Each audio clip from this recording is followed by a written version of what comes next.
Welcome back to സെറി. അപ്പൊ അതാ cotton ആണ് കേട്ടോ ചെയ്യുന്നത്. നമ്മൾ കോട്ടൺ എപ്പോഴും ചെയ്താലും ആർക്കും ബോറടിക്കാത്തതുമാണ്, പിന്നെ അതുപോലെ തന്നെ എല്ലാവർക്കും ഡെയിലി യൂസിന് ആവശ്യമുള്ളതുമാണ്. അപ്പൊ ഇന്ന് ജസ്റ്റ് കോട്ടന്റെ വെറൈറ്റി ആയിട്ടുള്ളതാണ്. കുറെ ദിവസം ഇത് വന്നെടുക്കുന്നത് പൊട്ടിക്കാനുള്ള ടൈം ഇല്ലാത്തതുകൊണ്ടാണ്. അടിപൊളിയായിട്ടുള്ള സെറ്റാണ്. ഓക്കെ, യോക്കിൽ ഇങ്ങനെ ജസ്റ്റ് വർക്ക് വന്നിട്ടുള്ളതാണ്, മിറർ വർക്കും വന്നിട്ടുള്ളതാണ്. 2 ഷെയ്ഡാണ് വന്നിട്ടുള്ളത്.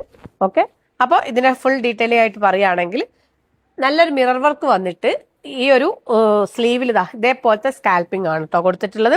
താഴെ അതേപോലെ തന്നെ സ്കാൽപ്പിംഗ് കൊടുത്തിട്ടുണ്ട്. ഫ്രണ്ടിൽ ഫ്രിൽസ് ഒക്കെ വന്നിട്ടുണ്ട്. ഈ ഒരു സൈഡിലും ഇതേപോലത്തെ ഒരു കട്ടിങ് കൊടുത്തിട്ടുണ്ട്. ഇനി ബാക്ക് സൈഡിൽ ഡീറ്റെയിൽ പറയാം. ബാക്കിൽ അതേപോലെ വന്നിട്ടുണ്ട്. ഓക്കെ, ഇനി ദുപ്പട്ടയുടെ ഡീറ്റെയിലും പറയുകയാണെങ്കിൽ ദുപ്പട്ട നല്ല വിടുത്തും ലെങ്ത്തും ഉള്ള കോട്ടണിൽ വന്നിട്ടുള്ള ദുപ്പട്ട. അപ്പൊ നെക്സ്റ്റ് ഷെയ്ഡ് ഞാൻ കാണിച്ചു തരാം.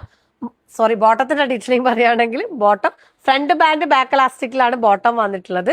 അടിപൊളിയായിട്ടുള്ള ബോട്ടാണ് കേട്ടോ. ഓക്കെ, അടിപൊളിയായിട്ടുള്ള ബോട്ടാണ്. അപ്പൊ നെക്സ്റ്റ് ഷെയ്ഡ് എന്ന് പറയുന്നത് റെഡ് ആണ്. റെഡ് ജസ്റ്റ് ഓപ്പൺ ചെയ്ത് കാണിച്ചു തരാം. ഓക്കെ, സെറ്റ് ചെയ്തല്ല, വേറെ ഇത് തന്നെ വന്നിട്ടോ. ഓക്കെ, അപ്പം വിത്ത് പോക്കറ്റോട് കൂടിയിട്ടൊക്കെയാണ് വന്നിട്ടുള്ളത്. ഇതിന്റെ സൈസ് എന്ന് പറയുന്നത് M to 3XL വരെയുള്ള സൈസസ് ആട്ടോ. റെഡും അടിപൊളിയാണ്. ഇതിന്റെ ബാക്ക് സൈഡ് കണ്ടില്ലേ, സൂപ്പർ ആണ്. റെഡും രണ്ടും അടിപൊളി ഷെയ്ഡാണ്. അപ്പോൾ ഇതിന്റെ സൈസ് എന്ന് പറയുന്നത് M to 3XL വരെയുള്ള സൈസസ് ആട്ടോ അവൈലബിൾ ആയിട്ടുള്ളത്. അപ്പോൾ ഇതിലേത് സൈസസ് വേണം സ്ക്രീൻഷോട്ട് വാട്സ്ആപ്പ് ഇൻസ്റ്റാഗ്രാം മെസ്സേജ് ചെയ്യുക.